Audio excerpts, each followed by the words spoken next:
மூதாதையருக்கு திதி கொடுத்த புண்ணியம் கிடைக்கும். மதுரையில் கடந்த 4 வருடங்களாக ரோட்டோரத்தில் வறியவர்கள் மற்றும் மனநலம் பாதிக்கப்பட்டவர்களுக்கு தினமும் 300 பேருக்கு மதிய உணவு வழங்கும் திட்டத்திற்கு நீங்களும் உதவலாமே. மேலும் தொடர்புக்கு மதுரையின் அட்சய பாத்திரம் டிரஸ்ட் சேர்மன் நெல்லை பாலு 9442630815. காஞ்சி பெரியவர் மகிமையை சொல்லும் சம்பவங்களோடு மதுரை அனுஷத்தன் அனுகிரகம் நிறுவனர் நெல்லை பாலு அவர்கள் தொகுத்து வழங்கும் ஸ்ரீ மகா பெரியவா மகிமை சிறப்பு தொகுப்பு. ஹரஹர சங்கர, ஜெய ஜெய சங்கர, காஞ்சி சங்கர, காமகோடி சங்கர. எல்லாம் வல்ல நம் ஜெகத்குருவின் திருவருளால் இந்த நாள் இனிய நாளாக அமைய அன்பு பிரார்த்தனைகள். நாம் ஒவ்வொரு நாளும் ஸ்ரீ மகா பெரியவருடைய மகிமையை இந்த உலகத்திற்கு தெரிந்தாலும் அதை மீண்டும் நினைவுபடுத்துகிற விதமாக ஸ்ரீ மகா பெரியவா மகிமை என்ற தலைப்பிலே நாம் பேசி வருகிறோம். அந்த அடிப்படையில் இன்றைக்கு மகா பெரியவாளை தொட்டு ஒரு செய்தி, ஒரு வித்தியாசமான செய்தி.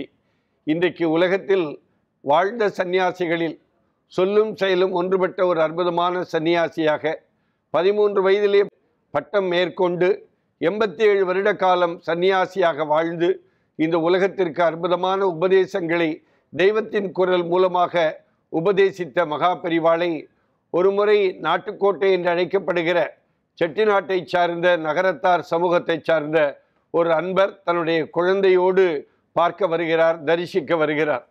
மகா பெரியவாளை தரிசித்துவிட்டு எப்பொழுதுமே நகரத்தார் மீது மகா பெரியவாளுக்கு ஒரு பெரிய பக்தி உண்டு.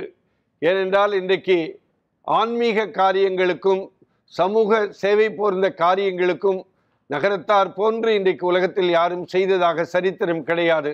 அப்படிப்பட்ட நகரத்தார் பகுதியை சார்ந்த ஒருவர் வந்து பெரியவாளை தரிசித்துவிட்டு பெரியவாளிடத்திலே அந்த பிரசாதையெல்லாம் வாங்கி கொண்டு புறப்படுகிற நேரத்தில் அவரோடு வந்த குழந்தை, அவருடைய பையன் தன்னுடைய அப்பாவின் காதிலே ஒன்று சொல்லுகிறார். பெரியவா அதை பார்த்து கொண்டே இருக்கிறார். என்ன உன் பையன் ஏதோ சொல்கிறான் போல தோன்றது, என்ன சொல்கிறான் என்று சொன்ன உடனே அந்த பையன் என்ன சொல்கிறான் என்று சொன்னால், மகா பெரியவா மடியிலே ஒரு பட்டு பாவாடை அணிந்து கொண்டு ஒரு குட்டி குழந்தை அமர்ந்திருக்கிறது என்கிற செய்தியை தந்தையாரிடத்திலே அந்த குழந்தை சொல்கிறது. ஆனால் அப்பா பெரியவா என்ன குழந்தை என்ன சொல்கிறான் என்று கேட்ட உடனே ஒன்றுமில்லை பெரியவா என்று சொல்லி பார்த்தும் மறுபடியும் ஏதோ சொன்னானே சொல்லு என்று சொன்ன உடனே மகா பெரியவாடத்திலே அந்த நகரத்தார் சமூகத்தை சார்ந்த அந்த அன்பர், பெரியவா வேறொன்றுமில்லை, என் குழந்தை என் காதிலே வந்து பெரியவா மடியிலே ஏதோ ஒரு குழந்தை ஒன்று பட்டு பாவாடை அணிந்து கொண்டு ஒரு குட்டி குழந்தை அமர்ந்திருக்கிறது என்று சொன்னான் என்று சொன்ன உடனே பெரியவா அப்படியா என்று சிரித்து கொண்டே அங்கே வந்திருக்கிற எல்லோரும் கேட்டுக்கொண்டிருக்கிற பொழுது பெரியவா சொன்னார், எங்களை போன்ற குரு பரம்பரையிலே வந்தவர்களிடத்திலே சாரதா தேவி குடிகொண்டிருப்பாள் என்பது ஐதீகம். ஆனால் நாங்கள் பார்க்க முடியாது.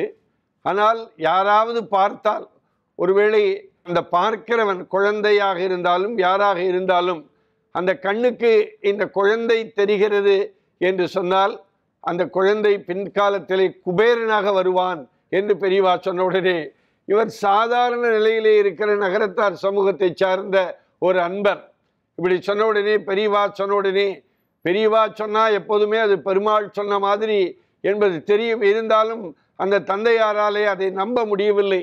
தான் ஒரு சாதாரண ஏழ்மை குடும்பத்தை சார்ந்த நான், என்னுடைய குழந்தை எப்படி குபேரனாக வர முடியும்? அன்றாட வாழ்க்கைக்கே தேவையான பணத்தை வைத்துக்கொண்டு நான் காலத்தை ஓட்டி கொண்டிருக்கிறேன்.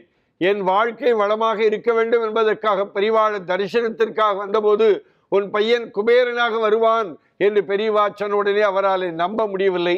ஆனால் 1-2 மாதங்கள் கழித்து அந்த குட்டி பையனை, அந்த நகரத்தார் சமூகத்திலிருந்து வந்தவருடைய குழந்தையை ஒரு பெரிய கோடீஸ்வர குடும்பத்தை சார்ந்த ஒருவர் வந்து அந்த குழந்தைய நகரத்தார் சமூகத்திலே தத்தெடுத்து கொள்கிற வழக்கம் உண்டு.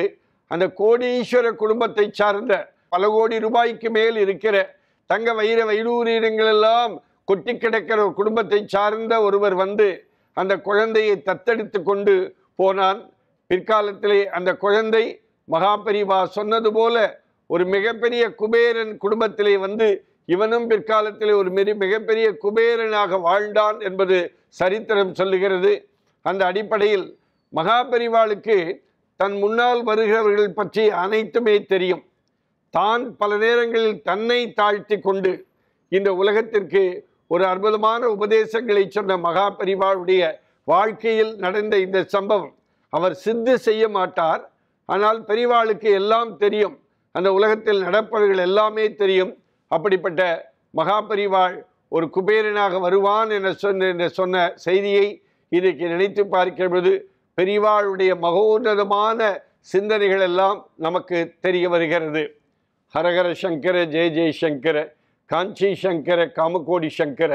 எல்லாம் வல்ல நம் ஜெகத்குருவின் திருவருளால் இந்த நாள் இனிய நாளாக அமைய அன்பு பிரார்த்தனைகள். ராம் ராம். ஓம் ஸ்ரீ மகாபெரிவா திருவடிகளே சரணம்.